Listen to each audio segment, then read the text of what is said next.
If you've been scrolling through endless lists of gaming motherboards, juggling specs, prices, and endless forums, and you still can't decide which board actually makes sense for your build, this review is going to clear that up. I've spent the last few weeks digging through compatibility charts, watching build videos, and reading every thread I could find about the ROG Strix Z790. Link is in the description if you want to check the product details on Amazon, and I'll walk you through why this board might be the right or wrong choice for you. First off, let's talk about the core dilemma most people face. You want a board that can handle a high-end CPU, give you enough PCIe lanes for a future-proof GPU setup, and still keep temperatures in check without breaking the bank. The Z790 lands in the flagship tier for Intel's 13th gen platform, which means it supports the LGA 1700 socket and DDR5 memory, and it comes with a built-in Wi-Fi 6E module. On paper that sounds impressive, but the real question is how those headline features translate into everyday usage. Who should consider this board? If you're planning a high-performance gaming rig or a content creation workstation that will run heavy multitasking workloads, the Z790 gives you the headroom you need. The board's power delivery is robust enough for overclocking a Core i9-13900K, and the DDR5 slots let you squeeze out the extra bandwidth that modern games and render engines can actually use. I also saw a lot of builders mention they appreciate the dual M.2 slots with dedicated heatsinks if you're stacking NVMe drives for a fast scratch disk. That solid-state cooling can stop throttling before it becomes a bottleneck.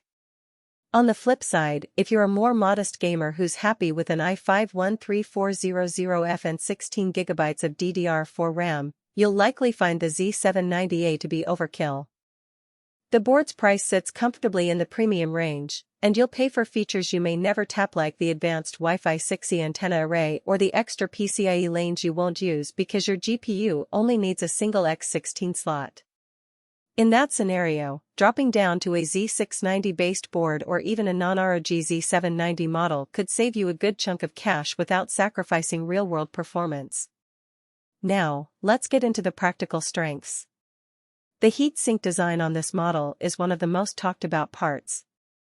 In testing, reviewers noted that the VRM temperatures stay comfortably below 70°C even under sustained gaming loads, meaning the board stays quiet, and you don't have to worry about additional fan curves just to keep it cool.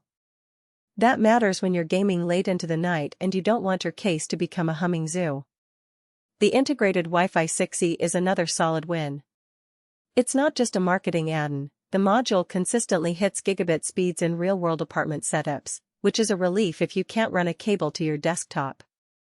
Another practical upside is the board's compatibility matrix.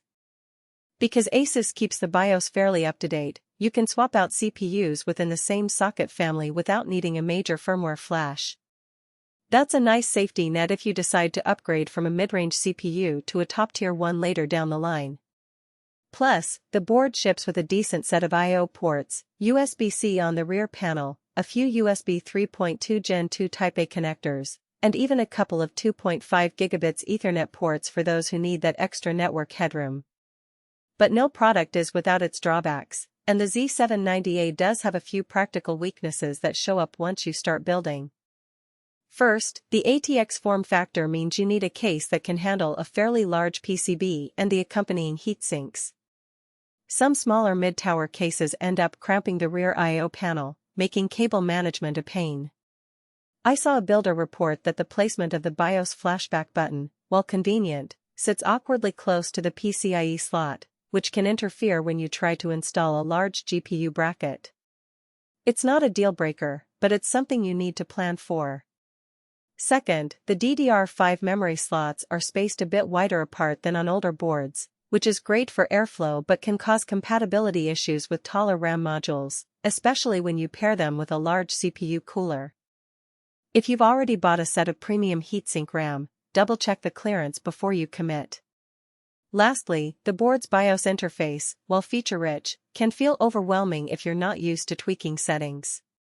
The learning curve is steep if you plan to dive into custom fan curves or advanced power delivery tweaks. The default profile works fine, but the abundance of options can be a bit confusing for newcomers. When it comes to value, the Z790A extracts its premium price mainly from the integrated Wi-Fi 6E and the reinforced VRM cooling. If you already own a high-end GPU and are running a demanding CPU, those features translate into smoother performance and less thermal headroom stress. For people who already have a solid Wi-Fi solution or are content with a wired connection, you might feel the Wi-Fi